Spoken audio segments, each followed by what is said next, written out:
I was diagnosed with bipolar disorder in my early 20s and was drinking alcohol on a daily basis at the same time.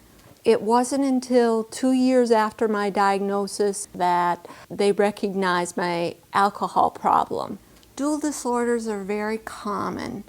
About 50% of people with a mental illness also have a substance use disorder. I was not alone in that. One of my diagnoses was that they couldn't really pinpoint my diagnosis because of my use. But after a while of being off substance, they come to find out they was treating me for paranoid schizophrenic, which I'm paranoid anyway. but I mean, and it really came to find out I had depression. Say, I'm sad, lonely, depressed. I think nobody loves me, nobody cares about me. I want to die, you know. So, because I'm feeling this way, I'm gonna say, well, maybe a bottle of vodka could take care of it.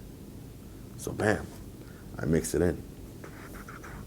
Mix it in with the vodka, and then I'm feeling so good, I'm drinking 2 more beers. Maybe I'll smoke a joint. Maybe I'll grab a cigarette at the same time. Maybe I'll feel better.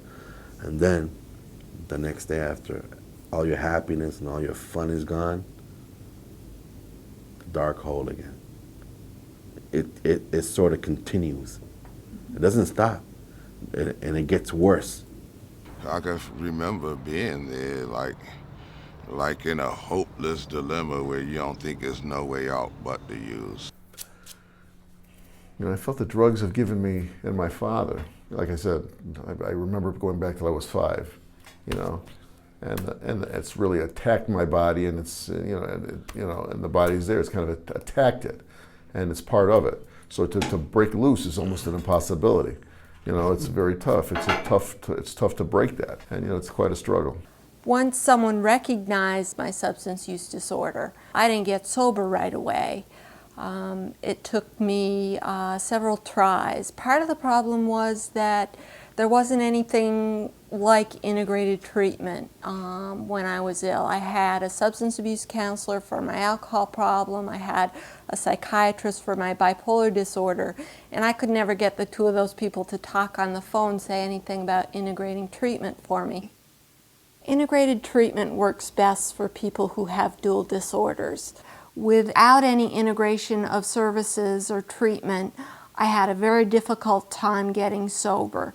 It was only when I found a doctor who treated both disorders at the same time that I was really able to get into stable recovery. Cecilio, you come to the center twice a week, Tuesdays and Thursdays, to participate in groups about mental illness and substance abuse. Yes. And additionally, we see each other to talk about any other problems that you may have where I can be of help. Previously, we were talking about not feeling comfortable where you live. Is that true? Yes. What's going on where you live right now? The same confusions that I always have. Same confusions. What are they, these same confusions? That I feel that spirits follow me inside the apartment.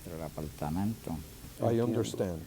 Recovery from dual disorders happens in stages. It's a real process.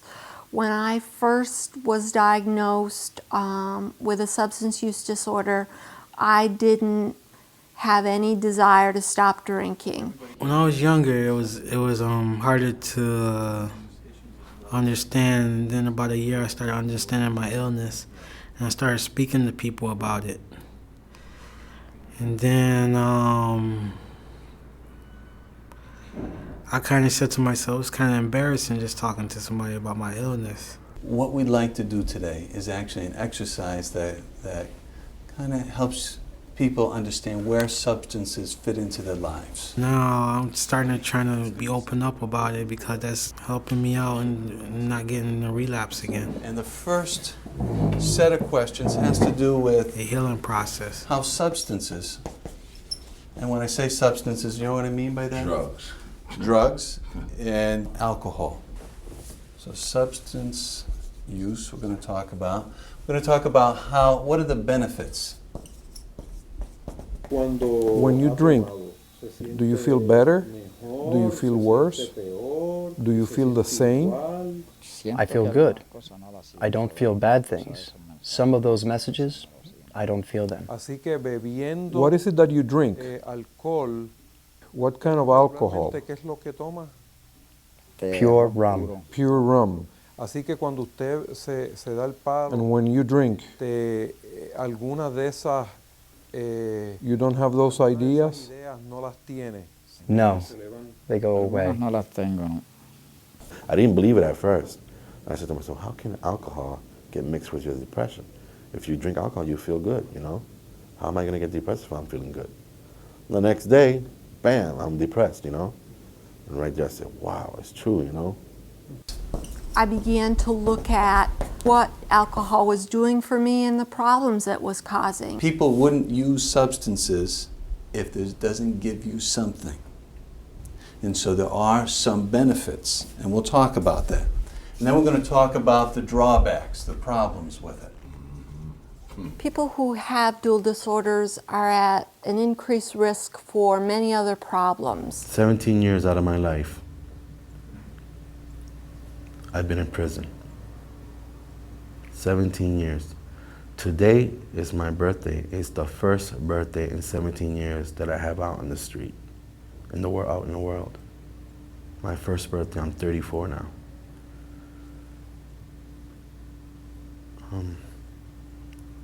It's a little scary, you know? My kids. Your kids. Could you explain what happened with that?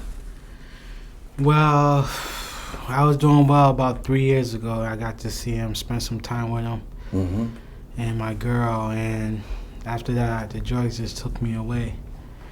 And my mother told me if I don't straighten out my life, then it'd be a few years before I get to see my kids again. And the kids are important. Your kids are important to they're you. real important to me. It's a hell of a thing because when I come here, I feel good. I've been here every day, every week, just about I come. We talk about a little bit of everything about how I got on drugs and, you know, what made me take drugs and stuff like that, you know. See, I ain't going on it again. You don't have to worry about me touching a drug again. You know, I don't even think about it no more. You know, and that's been a good while, you know, because I see how it's destroying people. And I'm the type of person, I love everybody. I don't hate nobody. There's not one person on earth that I hate. You know, I love people. And when I can talk to people and feel good with people like that, it makes my day. And if I can do that every day, you imagine how I would feel? But I don't feel that way when I'm on drugs, though. One time it came to almost committed suicide on crack. So things got pretty bad. It was a thrill of the idea of doing it. That's what made it came true. It was a thrill of actually committing suicide. Okay, so it wasn't feeling so depressed. It was the no, idea. No, depressed. It was just the idea. I never did it before. I was what crack could really do to you. So one of the drawbacks later when you look back on it is that you may do something that may end your life, cause your death. Well, my situation was different from that. Either I was going to kill somebody or somebody was going to kill me. There was no other way. So the best thing to do was stop. When I first used to come out here with people in recovery, I used to sit out here and throw rocks in the water. Because all they do, two bad feelings was anger and frustration.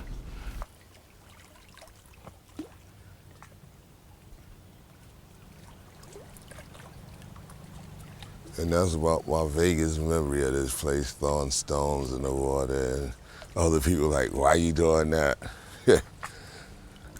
Because I wasn't there where I could appreciate the real beauty of this place. And now I know what they was talking about.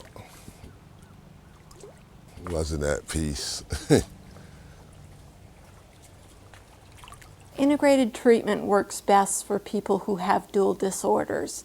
Once I began to recognize that the negative consequences outweighed the positive consequences, I did stop drinking, and then I had to learn how to stay stopped from drinking. And in the early part of my recovery, there certainly were relapses back into substance use, which is quite common for people with dual disorders. I have a son who has undergone a process.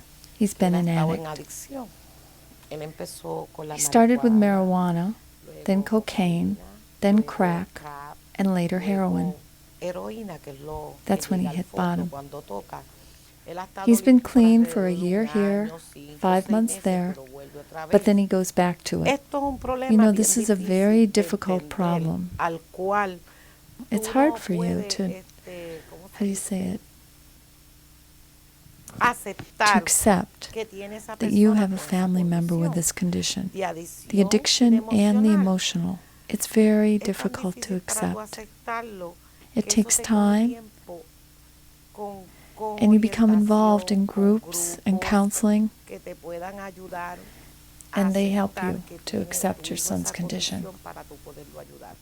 Don Cecilio, how are you? I'm fine. How was your weekend? Well, my weekend was spent looking for an apartment. There were lots of problems with some of the apartments. The waiting lists were too long, so I wasn't interested. There's church on Sunday. I went to church. And then Monday, I went to Capital Region, and that's how I spent the days. So you want to move? Are you moving? Yes. I come to groups twice a week, Tuesdays and Thursdays, to learn how to control substance use, like alcoholism and drugs. And that helps a lot because it's very educational. Well, the group helped me out a lot. And have something to do during the mornings. I never had been clean in Hartford, living in Hartford in my life. And now since I'm trying it, I got a feeling that people are gonna look at me negative, and they're gonna, just like thinking that I'm a wimp or something. Or What you're talking about, I think, is not only you have felt that, and there are ways to kind of work through that. Even here in Hartford, there are ways to do that. Wherever I go, I have my disease. If I want to use, Hartford ain't got nothing to do with it. If I'm in Cuba and I want to use, Cuba ain't got nothing to do with it. That's my decision. yeah, it helped me be assertive towards drug dealers. Everybody, keep an eye out on those steps, okay? To see how Ray goes through these steps, what you like best. Wow. You guys ready? Begin. Yo, I got a half a six. We can go to our park and we can chill. We can get some bras and we can just get the freak on and smoke some crack, weed, a whoopee. Come on, man. We ain't been together in a long time. It's been over 6 months. You've been clean. It's time for you to come back like you used to. I said no. But we're gonna have bras there that make you get high just by looking at them. Ernest, you can come to an I'm telling you, they right smoke now. crack. Ernest, stop right now. I mean it. Stop. No, I can't Stop, Ernest. Oh, all right. I don't know what you're missing. Well, I think that depends on whoever approaches me. If they swift enough, if they keen enough, and if they clever enough. And it depends on what mood I'm in that day. Well, how did it feel for you, Ray? If it was reality, How would it be different if it was reality? I'd probably explain myself more instead of just saying no. Well, what do you think about that? Would it be better if you just if you explained yourself more or just said no? Well, since I came here today, I learned just say no faster and quicker. And you bring up a very, very important point. Why do you think it's important to not get into too much of a dialogue, you know, too much of a conversation. Why do you think that's important? Because they could break it down. They do break it down, exactly right. So what do you say to them now? I just say no, because I learned that from class. There is hope for people who are dually diagnosed. Recovery for me has really been a process. For me, it means stability in my mental illness and stability in my substance use problem, abstinence from substance use, and getting a life back. I remember my last week of using, and it wasn't pretty, and that kept me moving forward. I'll never want to go back there. I only slipped twice in almost 2 years now, you know, and I don't think I'm going to slip again, and I don't want to.